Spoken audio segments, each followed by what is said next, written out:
सबसे पहले आपको बराह रास्त लिए चलेंगे लाहौर। वज़ीर इत्तलात सेनेटर शिबली फराज तकरीब से खिताब करें।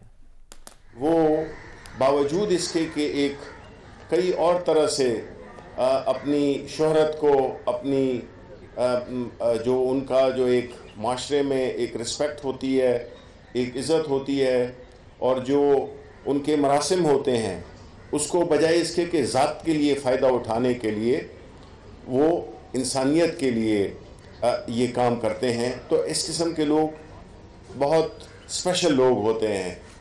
और आज अगर मुन्नू भाई की सालगिरह है तो मैं ये सादत समझता हूँ अपनी कि आज के दिन मैं यहाँ पे मौजूद हो सका।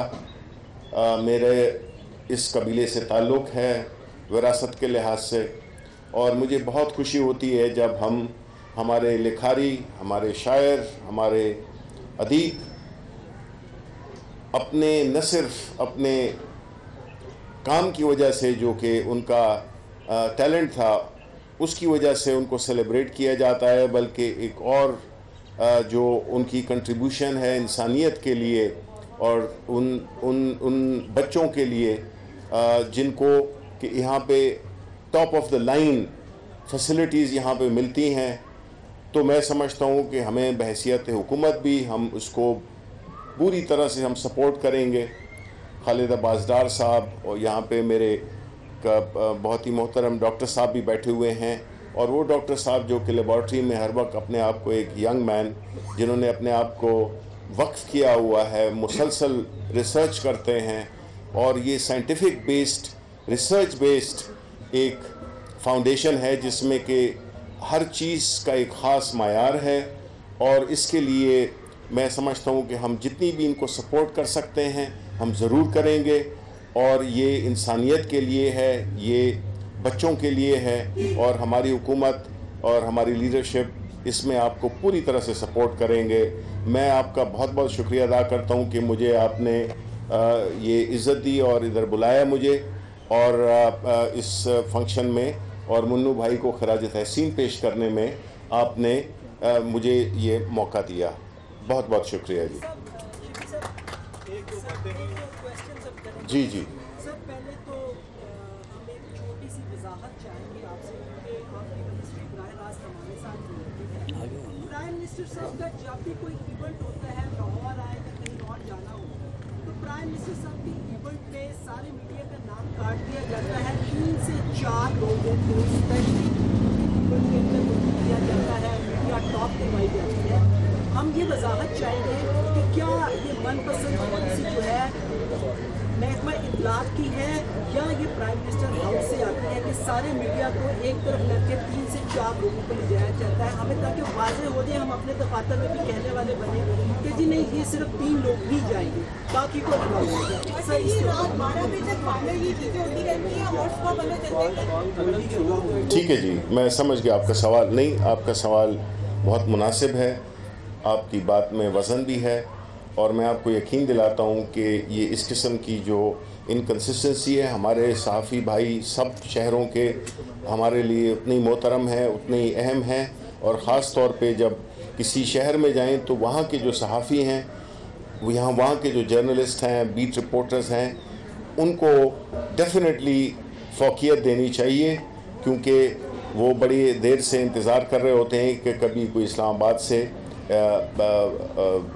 प्राइम मिनिस्टर साहब या कोई और सीनियर गवर्नमेंट ऑफिशियल आए, तो उनको उनकी कवरेज, उनके इंटरव्यूज़, उनकी बीट जो है तो उनके पास होना चाहिए। मैं आपकी बात बिल्कुल पूरी संजीदगी के साथ और पूरी ईमानदारी के साथ मैं ये जहाँ का भी ये मसला हो मैं उसको करेक्ट करूँगा इंशाल्लाह। ये बताइएगा कि पीडीएम का मसला तो चले 26 मार्च को चला गया, आपके सामने एक और मुश्किल है, और वह है तहरीक लब्बैक पाकिस्तान।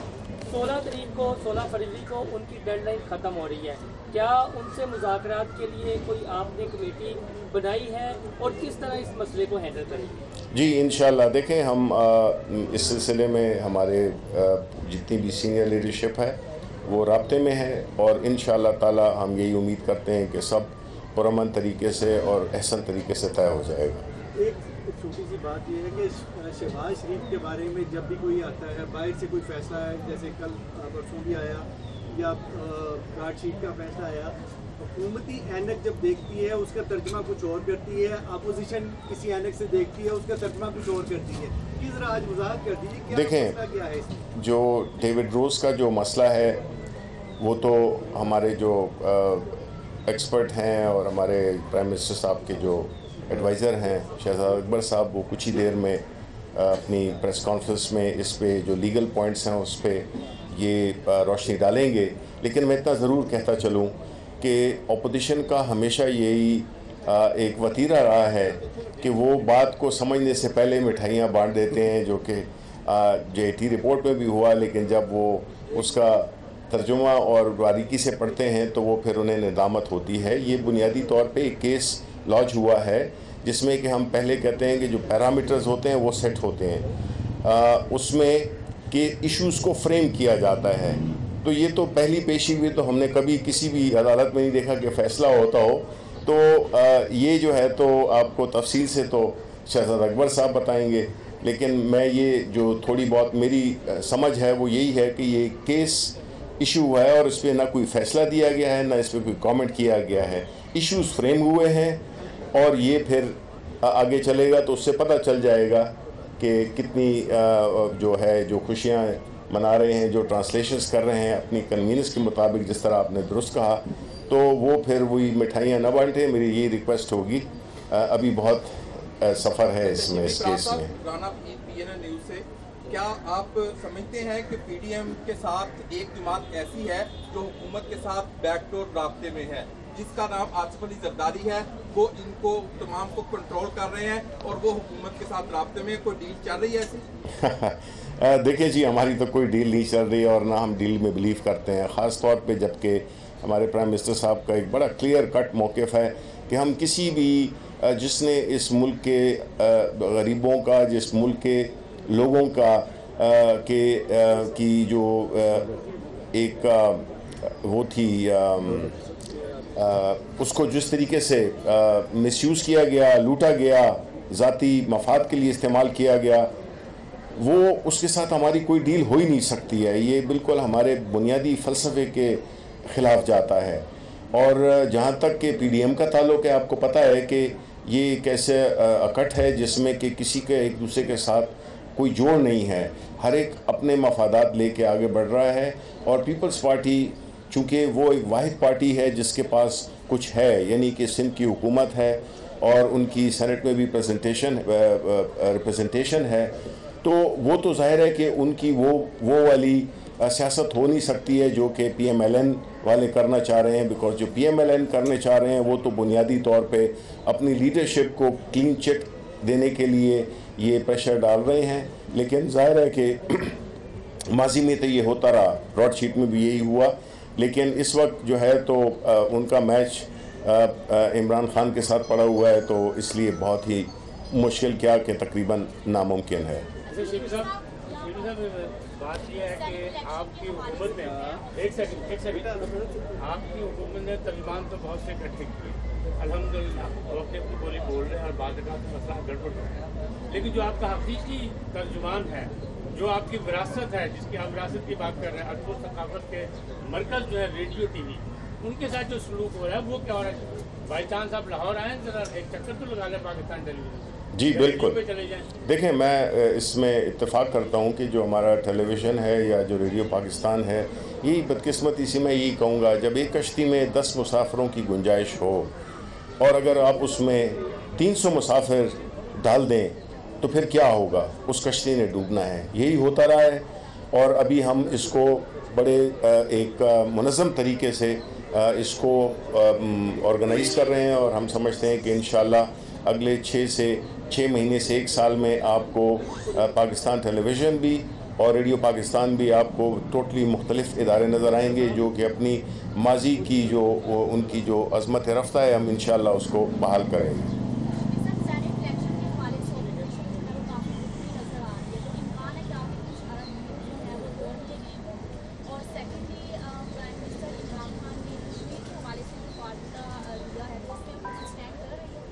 देखें, पहले तो जहाँ तक सेनेट इलेक्शंस का ताल्लुक़ है, हम तो ये समझते हैं और पूरी कौम को ये बात एक जहन नशीन करनी चाहिए कि ये बात हो रही है एक काम शफाफियत के साथ करने की बात हो रही है, और दूसरे वो लोग उसकी मुखालिफत जो कर रहे हैं वो ये हैं कि उसी ख़रीद व फ़रोख्त जारी रहे, वही लोग जो कि पैसा रखते हैं वो ज़मीरों को ख़रीद सकें। अब ऐसी सूरत हाल में ख़ास तौर पे जबकि इन्हीं पार्टीज़ के जो चार्टर ऑफ डेमोक्रेसी था उसमें इन्होंने ये क्लियरली कहा था कि वो इस चीज़ को सपोर्ट करेंगे। मुझे नहीं समझ आ रही कि आज क्यों वो इसकी मुखालिफत कर रहे हैं, और उनके ऑब्वियसली इस मुखालिफत की वजह तो समझ में आती है बिकॉज़ इन लोगों ने हमेशा पैसे पे ईमान रखा है, पैसे के ज़रिए इन्होंने अपनी सियासत की है और पैसे ही के ज़रिए इन्होंने चीज़ें ख़रीदी हैं, लोगों को ख़रीदा है। अब जो है तो हम इसको बिल भी ले आए हैं और हम इसको पेश करेंगे असेंबली में, और हम ये देखेंगे कि कौन इसको अपोज़ करता है कि कल वो फिर गिला ना कर सकें कि वो एक्सपोज हो, वो लोग जो कि मुनाफिकत की सियासत कर रहे हैं, वो लोग जो इस इलेक्टोरल सिस्टम में शफाफियत नहीं चाहते। ये उनके लिए एक बहुत बड़ा इम्तिहान है और कौम इसको देखेगी। दूसरा सवाल शिबली साहब, ये बताइएगा कि आप अभी कह रहे हैं कि आप पुरइत्तेमाद है, कोई ज़मीर फरोश नहीं होंगे, लेकिन हुकूमत को ख़तरा लग रहा है, इसके बावजूद इतलात ये आ रही है कि ऑर्डिनेंस लाया जा रहा है ओपन बैलेट के लिए, तो इसका मतलब है कि हुकूमत को ख़तरा महसूस हो रहा है, क्योंकि खुद आप इस सुप्रीम कोर्ट में भी गए हैं, इलेक्शन कमीशन से भी राय मांगी है, तो फिर आप ऑर्डिनेंस की ज़रूरत क्यों पड़ रही है आपको? देखें, पहली बात तो ये है कि हमने ये कोई आज के इलेक्शन की बात नहीं है, हमारा ये स्टैंड हमेशा से ये रहा है कि इलेक्शंस एक ज़माने में तो हम कहते कि डायरेक्ट भी हों। दूसरी बात ये है कि हमने बहुत अरसा पहले प्राइम मिनिस्टर साहब ने ये कहा था कि जो सेनेट के इलेक्शंस हैं जिसमें कि ख़रीद व फ़रोख्त होती है, आपको याद होगा कि हमने अपने 20 अरकान को पार्टी से निकाल दिया था, जबकि पिछले दफ़ा के जो सेनेट के इलेक्शंस हुए थे 2018 में। एक तरफ तो अपोजिशन इस बात का वावेला कर रही है कि जी इलेक्शन में धांधली हुई है, तो दूसरी तरफ जब हम इसको शफाफ बनाने के लिए इसमें किसको, इस पूरे पंडाल में बैठे हुए किसी से भी पूछ लें कि आप शफाफियत के हक़ में हैं या आप उसी ख़रीदो फ़रोख्त के चक्कर में हैं जो कि होता आया है, तो अगर उसको हम हल करना चाहते हैं तो इसमें बुरा काम किया। इसमें तो हमें आपकी भी सपोर्ट चाहिए और एक्सपोज करना चाहिए उन लोगों को जो कि चाहते हैं कि ये उसी एक मनहूस तरीके से ख़रीद फ़रोख्त हो, वोट बिकें, वो वोट ख़रीदे जाएं। तो ये तो एक ऐसी कॉज है जिसमें कि किसी को कोई बहस होनी नहीं चाहिए। जी शिबली साहब, ये बताइएगा कि बिलावल ने बड़े मुतमिन अंदाज में कहा है कि इमरान खान सेंट इलेक्शन से कबल नहीं रहेंगे, क्या ऐसे बावसूख उनके पास फार्मूला है जिसके तहत वो कह रहे हैं? देखें, ये सवाल तो आप बिलावल भुट्टो से ही पूछें कि वो क्यों ऐसी बात कर रहे हैं। उनकी तो तारीखें बहुत गुजर गई हैं और इंशाल्लाह आगे भी गुजरती रहेंगी।